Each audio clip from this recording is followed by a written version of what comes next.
Hello students, আমি Nitish sir জ্ঞানজ্যোতি coaching সেন্টারের পক্ষ থেকে তোমাদের প্রত্যেককে জানাই আরও একবার স্বাগত।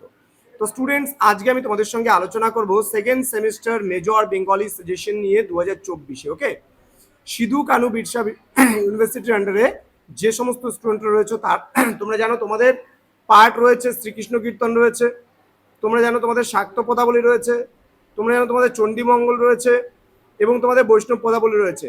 আমি প্রতিটা টপিক থেকে তোমাদের সঙ্গে আলোচনা করবো, প্রতিটা বিষয়ে আলোচনা করব। তো প্রথমত তোমাদের কোশ্চেন প্যাটার্ন অনুযায়ী শ্রীকৃষ্ণ কীর্তন থেকে কী কী পড়তে হবে সেটা নিয়ে আলোচনা করব, ধাপে ধাপে প্রত্যেকটা আলোচনা করব। অবশ্যই ধৈর্য ধরে শেষ পর্যন্ত ক্লাসটি করবে।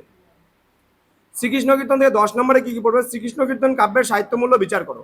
নেক্সট, শ্রীকৃষ্ণ কীর্তন কাব্যের সমাজচিত্রের পরিচয় দাও। নেক্সট, শ্রীকৃষ্ণ কীর্তন কাব্যের নায়িকাকে চরিত্রটির স্বরূপ প্রস্ফুটিত করো। দেন শ্রীকৃষ্ণ কীর্তন কাব্য অবলম্বনে বড়াই চরিত্রটি আলোচনা করো বা শ্রীকৃষ্ণ কীর্তন কাব্যের দুটি চরিত্রটি কোনটি চরিত্রটির পরিচয় দাও। এবার 5 নম্বরের জন্য কি কি পড়বা সেটা একটু লিখে নাও। শ্রীকৃষ্ণ কীর্তন কাব্যের পুঁথির পরিচয় দাও। শ্রীকৃষ্ণ কীর্তন কাব্যের নামকরণ নিয়ে সংক্ষেপে আলোচনা করো। নেক্সট, শ্রীকৃষ্ণ কীর্তন কাব্যের আবিষ্কারক, আবিষ্কার স্থল, প্রকাশকালের উল্লেখ করো। কাব্যটি কোন শ্রেণীর, এ বিষয়ে তোমার মত ব্যক্ত করো। 2 নম্বরের জন্য পড়বে মৃগলুব্ধ এর পুঁথিগুলি কোথা থেকে আবিষ্কৃত হয়, এই রচনাটির বিষয়বস্তু কি ছিল। নেক্সট, শ্রীকৃষ্ণ কীর্তন কাব্যের পুঁথি কে কত সালে কোথা থেকে আবিষ্কার করেন, পুঁথিটি কোন প্রতিষ্ঠান থেকে কত সালে প্রকাশিত হয়, পুঁথিটির মধ্যে প্রাপ্ত চিরকুটে পুঁথিটির নাম কি পাওয়া যায়।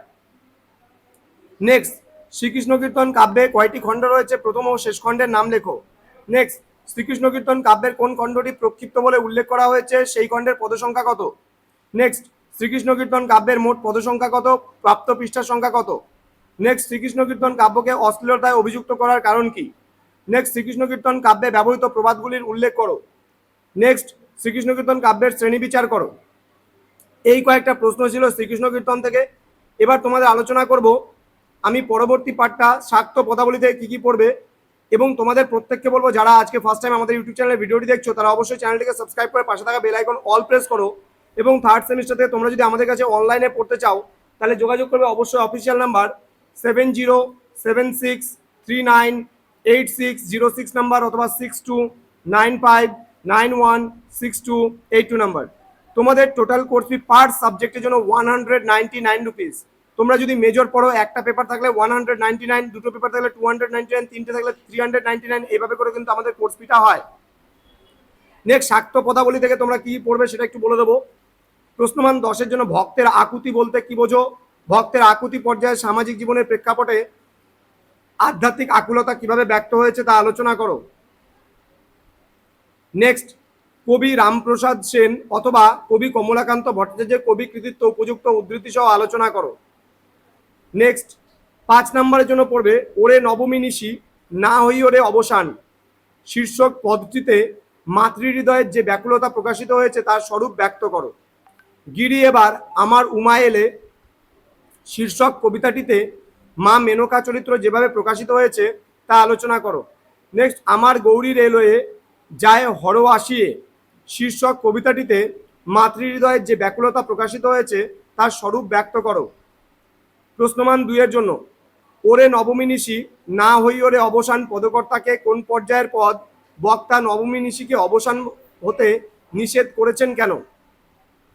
ভক্তের আকুতি, এটা হবে আকুতি বলতে কি বোঝো, এই পর্যায়ের শ্রেষ্ঠ কবিকে, কবি রামপ্রসাদ সেন ও কবি কমলাকান্তের আবির্ভাবকাল উল্লেখ করে তারা যে যে রাজানুগ্রহ লাভ করেছিলেন তাদের নাম উল্লেখ করো। তো স্টুডেন্টস, পরবর্তী পার্টে যাওয়ার আগে বলবো তোমরা ভিডিওটি বন্ধুদের সঙ্গে শেয়ার করে দাও প্রচুর পরিমাণে, যেন কম করে 1000 ছাত্রছাত্রী, আমি বলছি মিনিমাম যেন 1000 ছাত্রছাত্রী দেখে। ঠিক আছে, ওয়াচ যেন 1000 ছাত্রছাত্রী দেখে। তোমরা, এটা তোমাদের দায়িত্ব, যত বেশি পরিমাণে ভিডিওগুলো শেয়ার হবে আমাদের কাজ করার কাজ করতে আরেকটু ভালো লাগবে। এবার চণ্ডীমঙ্গল থেকে তোমাদের বলবো প্রশ্নমান 10-এর জন্য তোমরা পড়বে চণ্ডীমঙ্গল কাব্যধারার শ্রেষ্ঠ কবির কাব্যের রসাগ্রহী আলোচনা করো। নেক্সট, মুকুন্দ চক্রবর্তীর চণ্ডীমঙ্গল কাব্যে উপন্যাস ধর্ম কিভাবে বা কি রূপে ধরা পড়েছে তা আলোচনা করো বা বুঝিয়ে দাও। নেক্সট, প্রশ্নমান 5-এর জন্য তোমরা পড়বে চণ্ডীমঙ্গল কাব্যের শ্রেষ্ঠ কবি কাকে বলা হয় তার কাব্যকৃতি আলোচনা করো।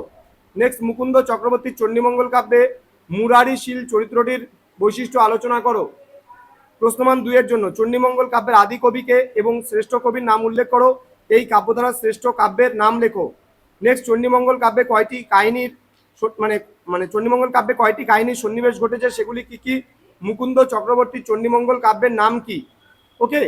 নেক্সট, আমাদের বৈষ্ণব পদাবলী থেকে শেষ, এবং এখান থেকে প্রচুর প্রচুর মানে গুরুত্বপূর্ণ প্রশ্নগুলো এখান থেকে একদম 100% আসবেই আসবে 10 নম্বরের প্রশ্ন। দেখো, প্রথম প্রশ্ন, বৈষ্ণব পদাবলীর পঞ্চরস কি কি? এর মধ্যে মধুর রসকে কেন শ্রেষ্ঠ বলা হয় তা আলোচনা করো। অভিসার বলতে কি বোঝো? বৈষ্ণব পদাবলীতে অভিসারের গুরুত্ব আলোচনা করো। নেক্সট, পূর্বরাগ ও অনুরাগ বলতে কি বোঝো? এই পর্যায়ের শ্রেষ্ঠ পদকর্তার কবি প্রতিভার পরিচয় দাও। নেক্সট, মাথুর বলতে কি বোঝায়? এই পর্যায়ের শ্রেষ্ঠ কবির কয়েকটি পদের কাব্য সৌন্দর্য বিচার করো। নেক্সট, বৈষ্ণব পদাবলীতে গৌরাঙ্গ বিষয়ক ও গৌরচন্দ্রিকা পদ বলতে কি বোঝানো হয়? উভয়ের পার্থক্য দেখাও। গৌরচন্দ্রিকা পর্যায়ের শ্রেষ্ঠ কবির কৃতিত্ব আলোচনা করো। নেক্সট, বৈষ্ণব পদাবলীতে প্রার্থনা বলতে কি বোঝায়? এই পর্যায়ের শ্রেষ্ঠ কবির কবি কৃতিত্ব বিচার করো। নেক্সট, ভাবোল্লাস ও ভাব সম্মিলন কি? এই পর্যায়ের শ্রেষ্ঠ কবির কবি প্রতিভার পরিচয় দাও। নেক্সট, প্রেম বৈচিত্র্য ও আক্ষেপানুরাগ বলতে কি বোঝো? এই ধরনের পদ রচনায় কবি চণ্ডীদাসের কৃতিত্ব আলোচনা করো। নেক্সট, পূর্বরাগ কাকে বলে? অনুরাগের সঙ্গে পূর্বরাগের পার্থক্য কোথায়? পূর্বরাগ পর্যায়ের শ্রেষ্ঠ কবির কৃতিত্ব আলোচনা করো। প্রশ্নমান 5-এর জন্য ব্রজবুলি সম্পর্কে আলোচনা করো। নেক্সট, অবমথুরাপুর মাধব গেল কোন পর্যায়ের পদ? দুতাংশে তাৎপর্য লেখো। নেক্সট, অমিয়া সাগরে স্নান করিতে সকলই গড়ল ভেল। ভেল শব্দটির অর্থ কি? উদ্ধৃত অংশটির তাৎপর্য বিশ্লেষণ করো। নেক্সট, রূপ লাগি আখি জুড়ে গুণে মন ভোর কোন পর্যায়ের পদ? পদটি ভাববস্তু সংক্ষেপে আলোচনা করো। নেক্সট, রূপ লাগি আখি জুড়ে গুণে মন ভোর উদ্ধৃত অংশটির তাৎপর্য বিশ্লেষণ করো। রাধার কি হইল অন্তরে ব্যথা কোন পর্যায়ের পদ? উদ্ধৃত অংশটির তাৎপর্য বিশ্লেষণ করো। নেক্সট, বৈষ্ণব পদাবলীতে প্রার্থনা পর্যায়ের পদ কাকে বলে? তোমার পাঠ্য প্রার্থনা পর্যায়ের পদটির বিষয়বস্তু প্রস্ফুটিত করো। পরবর্তী প্রশ্ন, গৌরচন্দ্রিকা কাকে বলে? মানে সমস্ত গৌরাঙ্গ বিষয়ক পদ গৌরচন্দ্রিকা নয়, বিষয়টি প্রস্ফুটিত করো। নেক্সট, রাধার কি হলো অন্তরে ব্যথা? রাধা অন্তরে ব্যথার কারণে কিরূপ আচরণ করেছিল? এরূপ আচরণ করার পেছনে সম্ভাব্য কারণ কি বলে কবি মনে করেছেন? এবার 2 নম্বরের প্রচুর প্রশ্ন আছে, মোটামুটি 8টা দিয়েছি আমি।